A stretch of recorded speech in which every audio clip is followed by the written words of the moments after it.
The sun burned like an angry orange eye in the endless Arizona sky as Jake Morrison rode his horse through the dusty canyon. His weathered face showed years of living alone in the desert, with deep lines carved by wind and sun. Jake had been a drifter for 15 years, ever since the war ended, and he found he could not settle back into normal life. The desert was his home now, and he knew every rock, every hidden water hole, and every dangerous trail between Mexico and Colorado. Jake's horse, a sturdy brown mare named Sandy, picked her way carefully down the rocky slope. They were heading toward the small trading town of Copper Creek, where Jake hoped to buy supplies and maybe find work for a few days. He needed coffee, beans, and ammunition, and his leather boots were wearing thin from walking on sharp desert stones. As they rounded a bend in the canyon, Jake heard something that made him pull Sandy to a stop. Voices carried on the desert wind, angry voices shouting in English. Then he heard something else that made his blood run cold, the sound of women crying and begging. Jake had learned long ago to mind his own business in this harsh land, but something about those desperate voices pulled at his conscience. He guided Sandy up a small hill and looked down into a clearing beside a dried-up creek bed. What he saw there made his jaw clench with anger. 3 white men in dusty clothes were standing around 2 young Apache women who were bound with ropes. The women looked to be sisters, maybe 18 and 20 years old, with long black hair and traditional Apache dresses torn from rough treatment.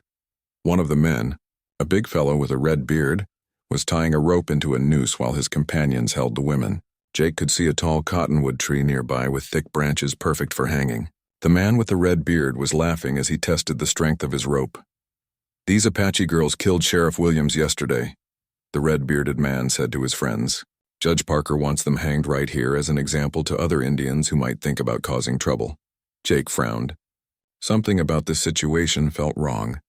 He had heard about Sheriff Williams getting killed in a fight with Apache raiders, but that had happened 50 miles north of here, and the raiders had been men, not young women.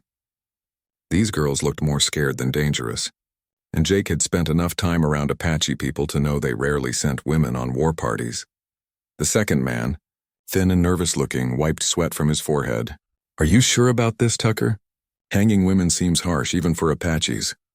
Tucker, the red-bearded man, spat in the dirt. "Judge's orders are judge's orders, Billy.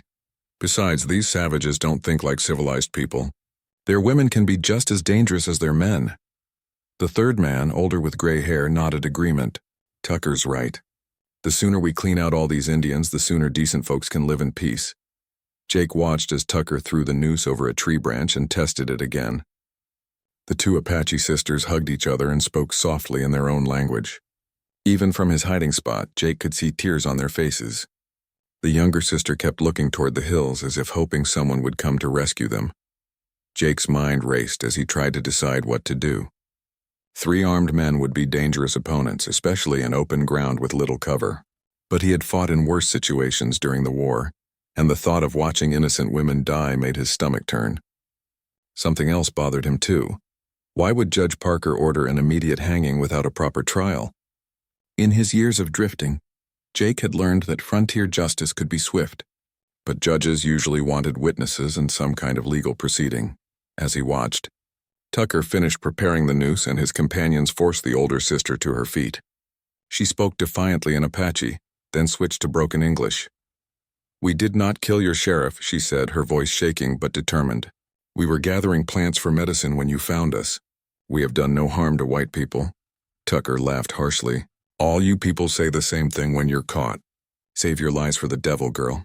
Jake had heard enough. He checked his rifle and pistol, then guided Sandy down the backside of the hill. He would have to move fast and use surprise to his advantage. If he could get close enough without being seen, he might be able to turn the situation around. The desert wind picked up, blowing dust across the clearing and providing Jake with some cover as he crept closer on foot. He left Sandy hidden behind some large rocks and moved from bush to bush, getting nearer to where the men held their prisoners. Tucker was now placing the noose around the older sister's neck, while Billy held her arms. The gray-haired man was watching for trouble, but he was looking toward the main trail, not expecting anyone to approach from the rocky hillside where Jake was hiding. Jake's war experience had taught him to stay calm in dangerous situations, but his heart was pounding as he got into position behind a large boulder. He would have only one chance to surprise them, and if he failed, both he and the Apache women would probably die in this lonely desert place. The younger sister was crying now, calling out to her sister in Apache. Tucker adjusted the noose and looked up at the tree branch, calculating the right height. Billy seemed increasingly uncomfortable with the whole situation, but he followed orders and kept hold of the prisoner. Jake took a deep breath and checked his rifle one more time. The sun was starting to sink lower in the sky, casting long shadows across the desert floor. Soon he would have to act, or it would be too late to save the Apache sisters from a terrible fate. But first he needed to understand exactly what kind of conspiracy had brought these men to this remote place, with orders to hang 2 innocent women without a trial. Jake Morrison moved like a shadow between the desert rocks, his years of survival making every step silent and careful. The 3 men below were focused on their grim task and had no idea death was creeping toward them from the hillside. Jake positioned himself behind a large boulder that gave him a clear view of all 3 men while keeping him hidden from their sight. Tucker was adjusting the noose around the older Apache sister's neck when Jake stepped into the open with his rifle aimed directly at the red-bearded man's chest. "That's far enough," Jake called out in a voice that carried the authority of someone who had killed before and would do it again if necessary. All 3 men spun around in surprise. Billy immediately let go of the Apache woman and reached for his pistol, but Jake swung his rifle toward him. "Don't even think about it, son. I've got 6 bullets in this Winchester and you 3 are standing mighty close together." Tucker's face turned angry red above his beard. "Who the hell are you, mister? This is official business. These Apache girls are condemned criminals." Jake kept his rifle steady while he studied the situation. The gray-haired man had his hand near his gun but seemed smart enough not to draw on someone who already had them covered.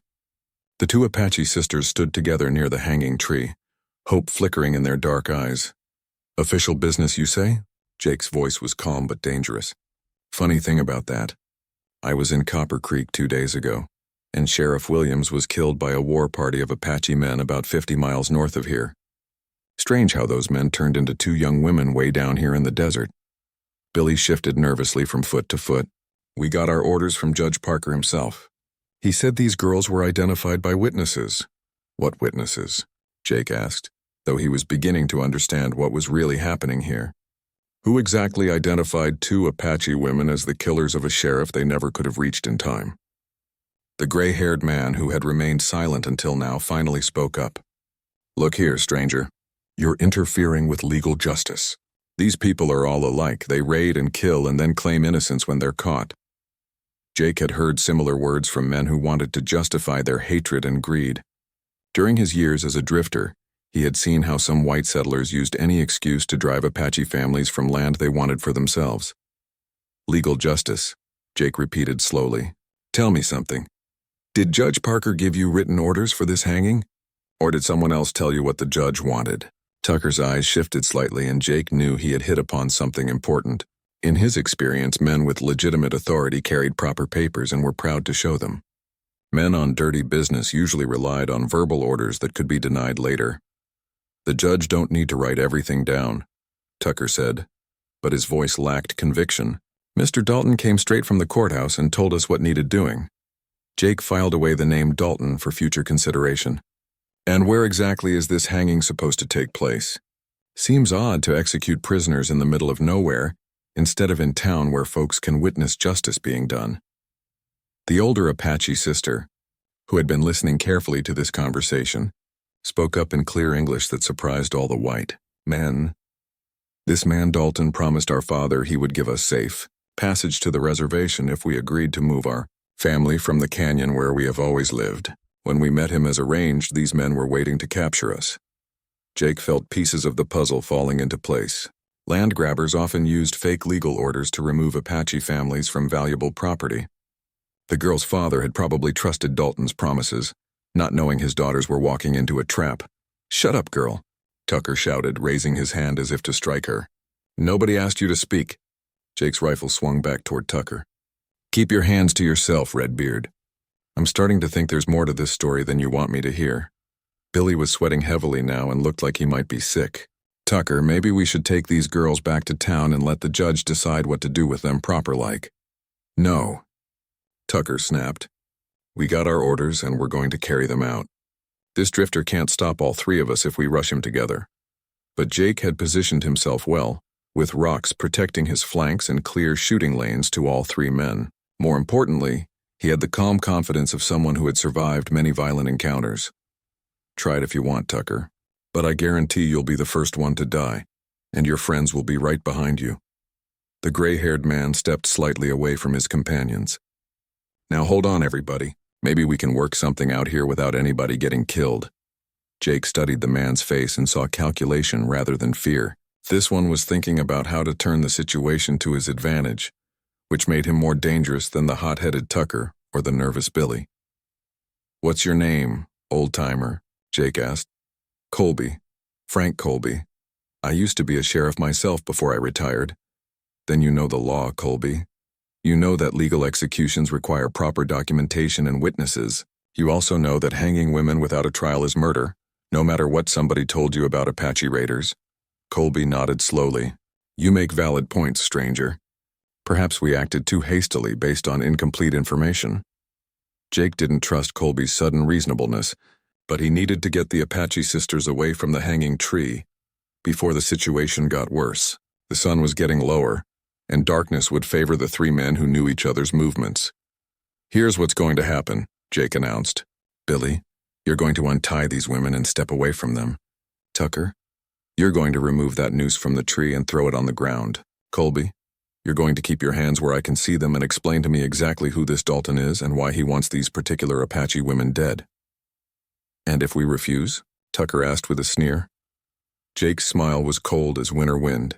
Then we'll find out how fast you can draw against a man who's already got you covered. Your choice, Redbeard. The standoff stretched taut as a bowstring in the desert silence. Jake knew that one wrong move would turn this confrontation into a deadly gunfight, but he was committed now to saving the Apache sisters, no matter what it cost him.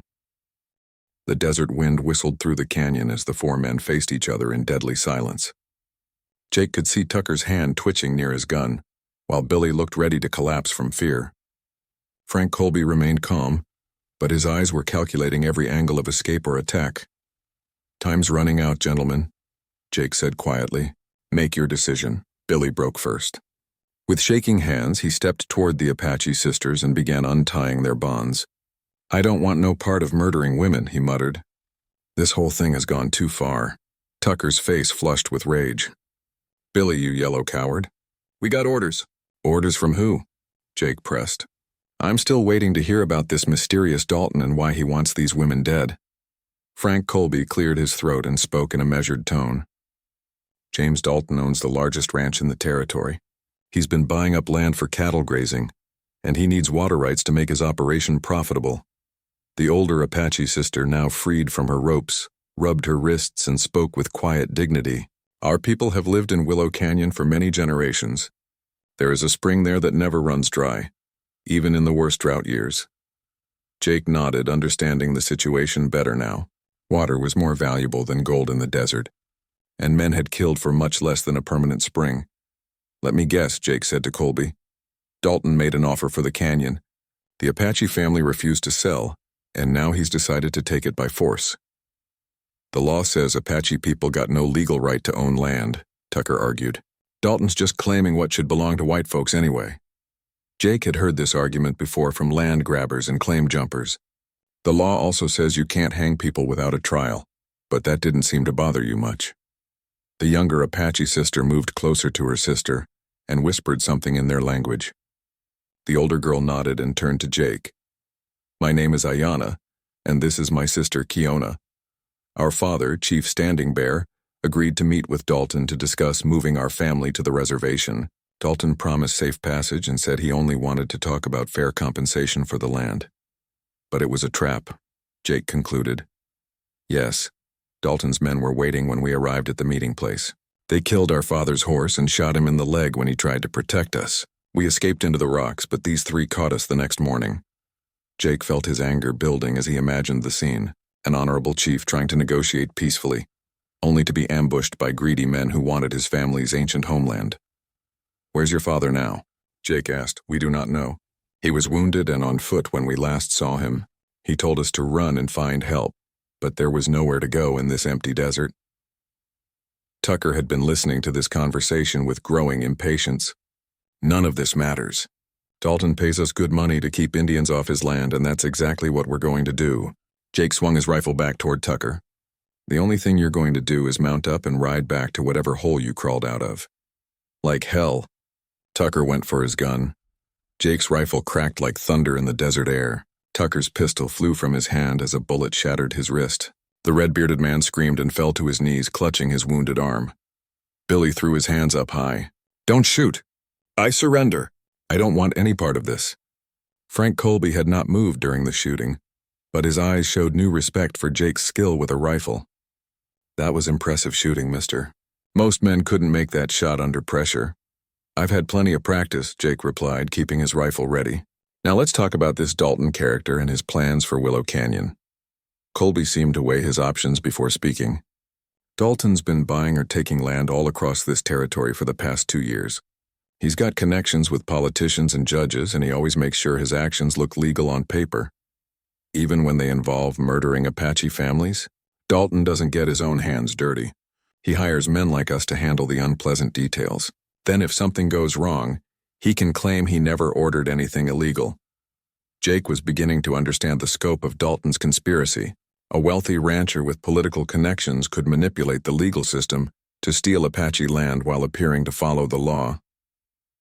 Tucker was still moaning on the ground, blood seeping through his fingers as he held his shattered wrist. Billy had collapsed onto a fallen log and was staring at the wounded man with sick fascination. "How many other Apache families has Dalton targeted?" Jake asked Colby. "Standing Bear's people were the last holdouts in this region. Once they're gone, Dalton will control all the water sources between here and the Mexico border." Ayanna spoke up with fierce pride.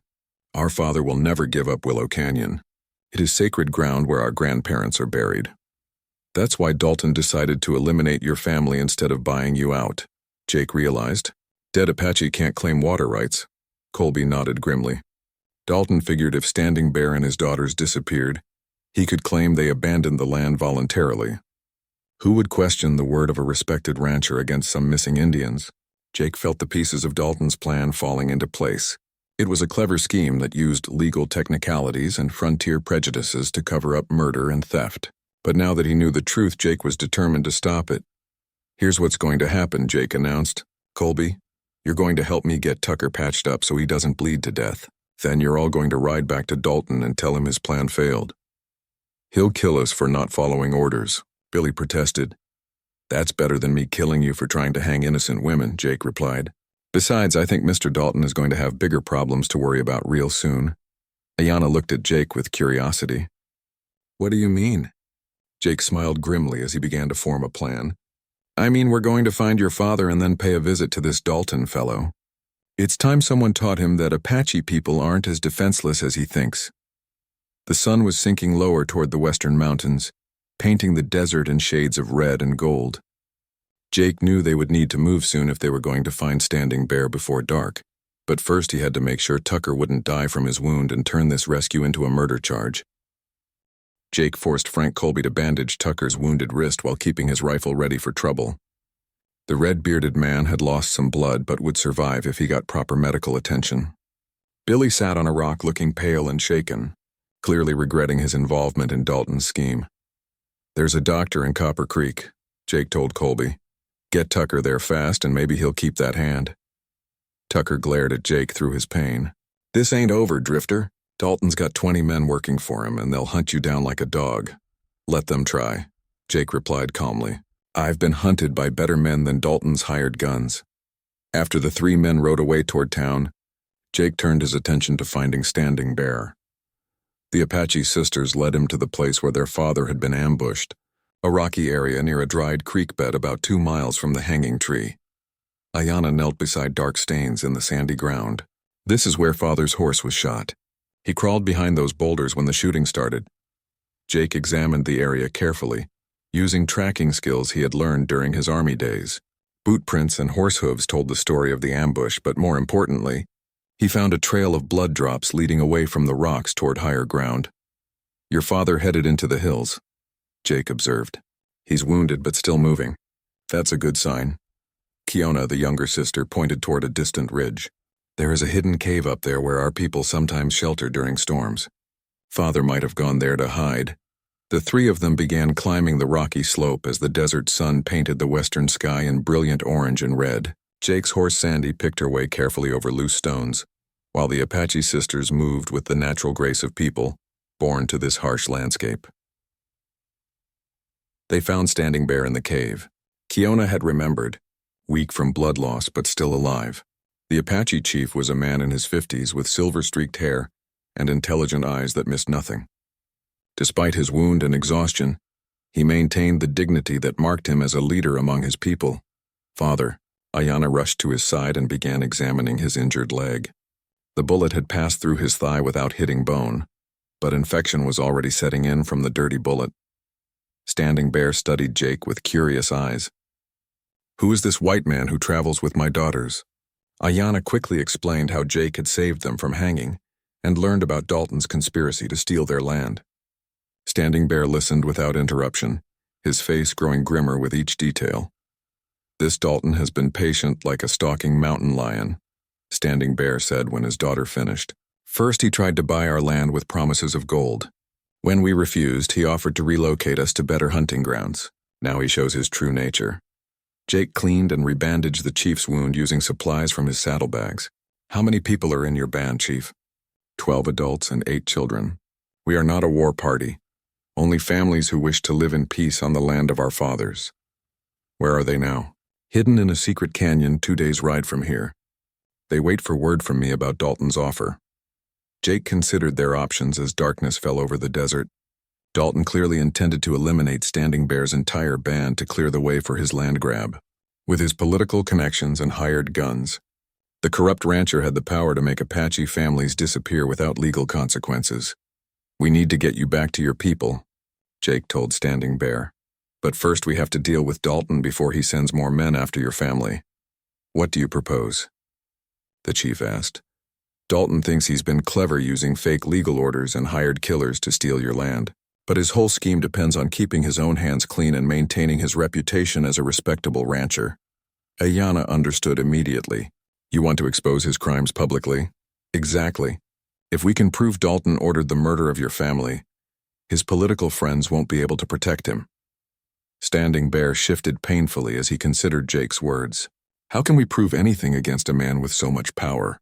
Who would believe the word of Apache people against a wealthy white rancher?" Jake smiled in the darkness. "We don't need anyone to take your word for it. We need Dalton to confess his crimes in front of witnesses who can't be ignored." "That seems impossible," Kiona said softly. "Not if we give him the right motivation," Jake replied. "Men like Dalton are proud and arrogant. They can't resist boasting about their cleverness when they think they're safe." Standing Bear's eyes showed interest despite his pain. "What kind of motivation?" "We're going to make him think his plan worked perfectly. Frank Colby will report that you and your daughters are dead, just as ordered. Dalton will feel safe to celebrate and maybe even brag about how he outsmarted the Apache." "But how will that help us?" Ayana asked. Jake pulled out a small notebook and pencil from his saddlebags. "Because I'm going to be close enough to hear every word he says. And I'm going to write down his confession word for word. Even if you get his confession on paper, who would believe it?" Standing Bear pointed out, "The territorial governor, for one. I served under Governor Morrison during the war, and he owes me some favors. More importantly, there's a federal marshal named Thomas Blake who's been investigating land fraud in this territory. Blake has been looking for evidence against men like Dalton for months." Standing Bear nodded slowly. "This is a dangerous plan. If Dalton discovers you are still alive, he will send many men to kill us all. That's why we have to move fast and stay ahead of him." Jake agreed. "Can you travel if we support you on a horse?" "I will do what must be done to protect my people." Jake spent the night planning their strategy while Standing Bear rested and recovered some strength. At dawn, they would begin a deadly game of deception that would either expose Dalton's conspiracy or get them all killed. As the stars wheeled overhead in the clear desert sky, Jake thought about how a simple ride to buy supplies had turned into something much more dangerous and important. He had learned long ago that a man's character was tested not by comfortable choices but by difficult ones that required courage and sacrifice. Tomorrow he would find out if his plan could outwit a man who had the law, money, and political power all on his side. Dawn broke clear and cold over the desert as Jake helped Standing Bear onto his horse. The Apache chief was pale from blood loss but determined to see his plan through. His daughters flanked him on either side, ready to support him if weakness overcame his resolve. "Remember," Jake told them as they prepared to separate, "you need to stay hidden until I return with proof of Dalton's conspiracy. If something goes wrong, take your father to the federal marshal in Tucson and tell him everything." Ayanna touched Jake's arm gently. "Why are you risking your life for people you barely know?" Jake was quiet for a moment, thinking about all the injustices he had witnessed during his years as a drifter. Because a man has to stand for something or he's not much of a man at all. Standing Bear clasped Jake's hand in the traditional Apache way. "If you succeed, you will always be welcome among our people. If you fail, we will sing songs about your courage around our fires."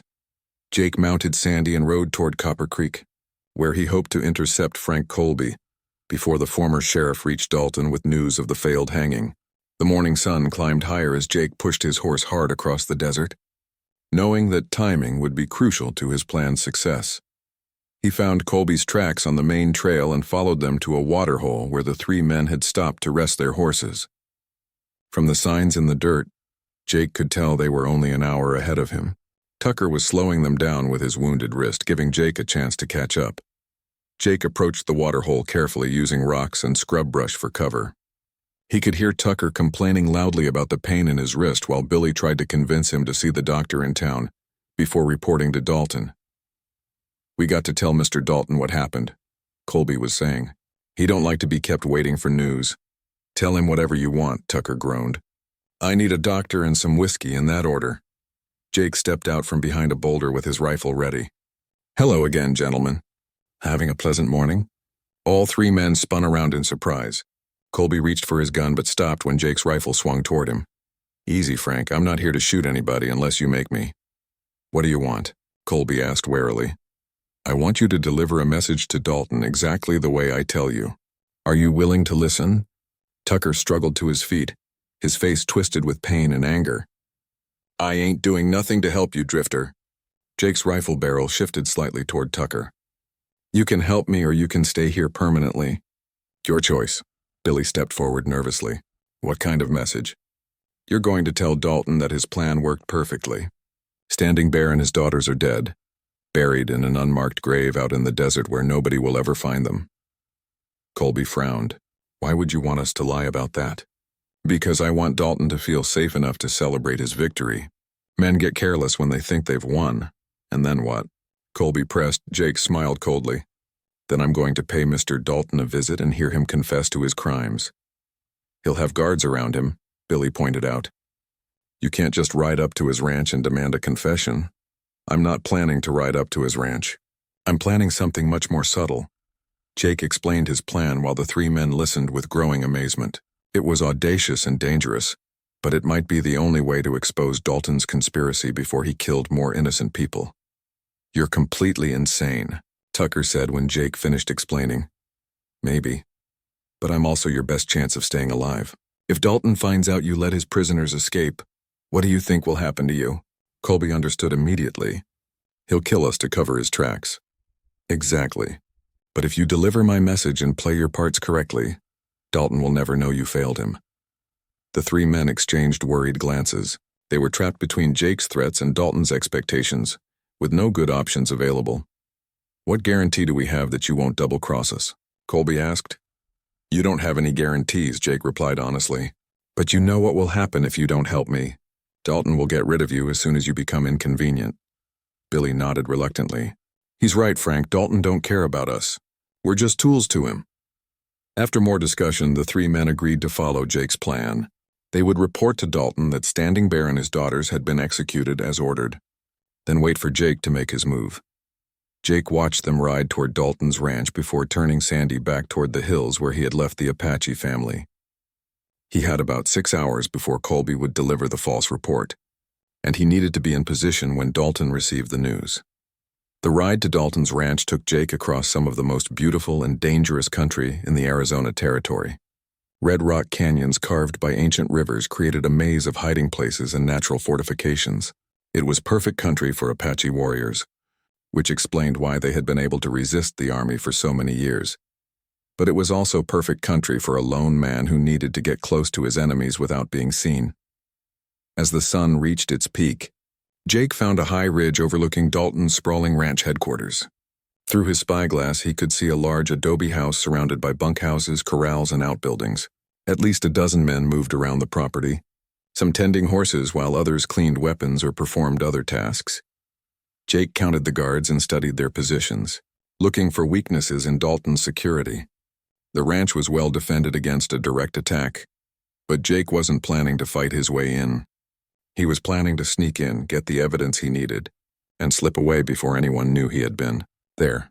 The most dangerous part of his plan was also the most crucial. He had to get close enough to hear Dalton's reaction when Colby delivered the news about Standing Bear's death. If Dalton celebrated or made incriminating statements, Jake needed to be there to witness and record every word. As the afternoon shadows grew longer, Jake prepared for what might be the most important night of his life. As sunset painted the desert sky in brilliant colors, Jake Morrison crept down from the ridge toward Dalton's ranch. He had left Sandy hidden in a canyon a mile away and approached on foot, using every shadow and depression in the ground to avoid detection by the guards. The ranch house was a large adobe structure with thick walls and small windows, built more like a fortress than a home. Warm light glowed from the windows, and Jake could hear voices and laughter from inside. James Dalton was apparently entertaining guests, which would make Jake's task more difficult but potentially more rewarding. Jake found a position behind a water trough near the main house, close enough to hear conversations through an open window. He pulled out his notebook and pencil, ready to record any incriminating statements Dalton might make. Through the window, Jake could see into a spacious room furnished with expensive furniture and decorated with hunting trophies. 5 men sat around a polished table, drinking whiskey and smoking cigars. The man at the head of the table had to be James Dalton, a well-dressed gentleman in his 40s with carefully groomed hair and the soft hands of someone who had never done hard physical labor. The other men appeared to be local business leaders and politicians, the kind of people who could make Dalton's land grabs appear legal and legitimate. Jake recognized Judge Parker among them, a thin man with nervous eyes who kept glancing toward the door as if expecting trouble. "Gentlemen," Dalton was saying as he raised his whiskey glass, "I want to thank you all for your continued support of my expansion plans. With your help, I now control the finest grazing land and water rights in the territory. Your success benefits all of us, James," replied a heavy-set man who looked like a banker. "More cattle means more business for everyone in the region." Judge Parker shifted uncomfortably in his chair. "I still think we should have handled the Apache situation through proper legal channels. Issuing false execution orders could cause problems if anyone investigates." Dalton laughed and refilled the judge's glass. "Relax, Parker. Who's going to investigate the disappearance of a few Indians? The territorial government wants them gone as much as we do." At that moment, Jake heard horses approaching the ranch. Through his spyglass, he saw Frank Colby riding up to the house with Billy and Tucker. Tucker was slumped in his saddle, his bandaged wrist pressed against his chest. Dalton went to the door to meet his men, and Jake repositioned himself to hear the conversation. "Well," Dalton demanded, "is it done?" Colby nodded grimly. "Standing Bear and his daughters are dead, just like you ordered. We buried them in the desert where nobody will ever find them." "Excellent." Dalton clapped his hands together with satisfaction. "And there were no witnesses to complicate things?" "None at all, boss. The whole thing went smooth as silk." Jake furiously scribbled notes as Dalton's guests gathered around to hear the report. Their reactions would be crucial evidence of the conspiracy. "This calls for a celebration," the banker said with obvious relief. "I was worried those Apache might cause legal complications for our land claims." Judge Parker poured himself another whiskey with shaking hands. "At least it's over now. I don't like signing false documents, but sometimes the greater good requires difficult decisions." Dalton returned to his chair and addressed his guests with the confidence of a man who believed himself untouchable. "Gentlemen, what you witnessed tonight was necessary for the future of this territory. Standing Bear's band was the last obstacle to civilized development of this region. Now we can move forward with our plans without interference from savages who don't understand the value of progress." "What about the federal authorities?" asked another guest, a man Jake didn't recognize. "Won't they ask questions about missing Apache families?" The federal government has bigger problems than keeping track of every Indian band in Arizona, Dalton replied dismissively. Besides, we have documentation showing that Standing Bear agreed to relocate voluntarily.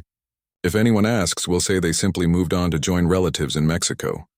Jake wrote down every word, his anger building as he listened to these men casually discuss murder and land theft. But he needed more specific evidence of Dalton's crimes.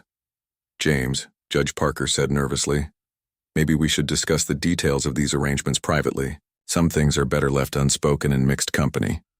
Dalton waved away the judge's concerns. These men are all partners in our enterprise, Parker. They deserve to know how we handle obstacles to progress. The banker leaned forward with interest. Tell us about your methods, James. How exactly did you convince Standing Bear to meet with your men? Dalton smiled with obvious pride in his cleverness. Simple. I sent word that I wanted to negotiate a peaceful solution that would benefit both our peoples.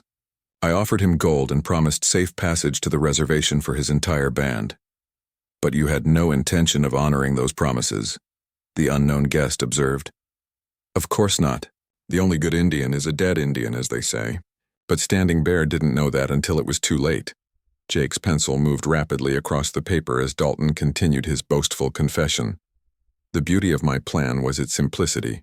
I used official-looking documents to make everything appear legal, had my men execute the troublemakers in a remote location, and now I can claim the land through proper legal channels. No one can prove I did anything wrong.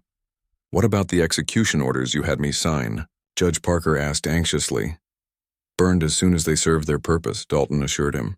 Even if someone suspected something, there's no evidence linking any of us to what happened in that desert canyon. Jake had heard enough. He carefully closed his notebook and began to retreat from his hiding place, but his movement caught the attention of one of Dalton's guards. Hey, someone's out there by the water trough. Shouts erupted from inside the house as men rushed toward the windows. Jake ran for the cover of darkness, but gunfire exploded behind him as Dalton's men gave chase. Bullets whined past Jake's head as he zigzagged across the open ground between the house and the nearest rocks. His years of survival had taught him to move like a ghost in the darkness, but Dalton's men knew their own territory and had numbers on their side. Jake reached a small arroyo and dropped into it just as a bullet creased his shoulder. He pressed himself against the sandy bank and listened to his pursuers spreading out to surround him. Find him! Dalton's voice carried clearly across the desert night. I want to know who was spying on us and what he heard. Jake knew he had to reach his horse before Dalton's men cornered him in the arroyo. He also knew that the evidence in his notebook was now the only thing standing between Standing Bear's people and complete destruction. Moving as quietly as possible, Jake began crawling along the bottom of the wash toward the canyon where Sandy waited. Behind him, the sounds of pursuit grew closer as Dalton's men methodically searched every hiding place. The future of an entire Apache band now depended on whether one desert drifter could outrun 20 armed men across miles of dangerous terrain in complete darkness.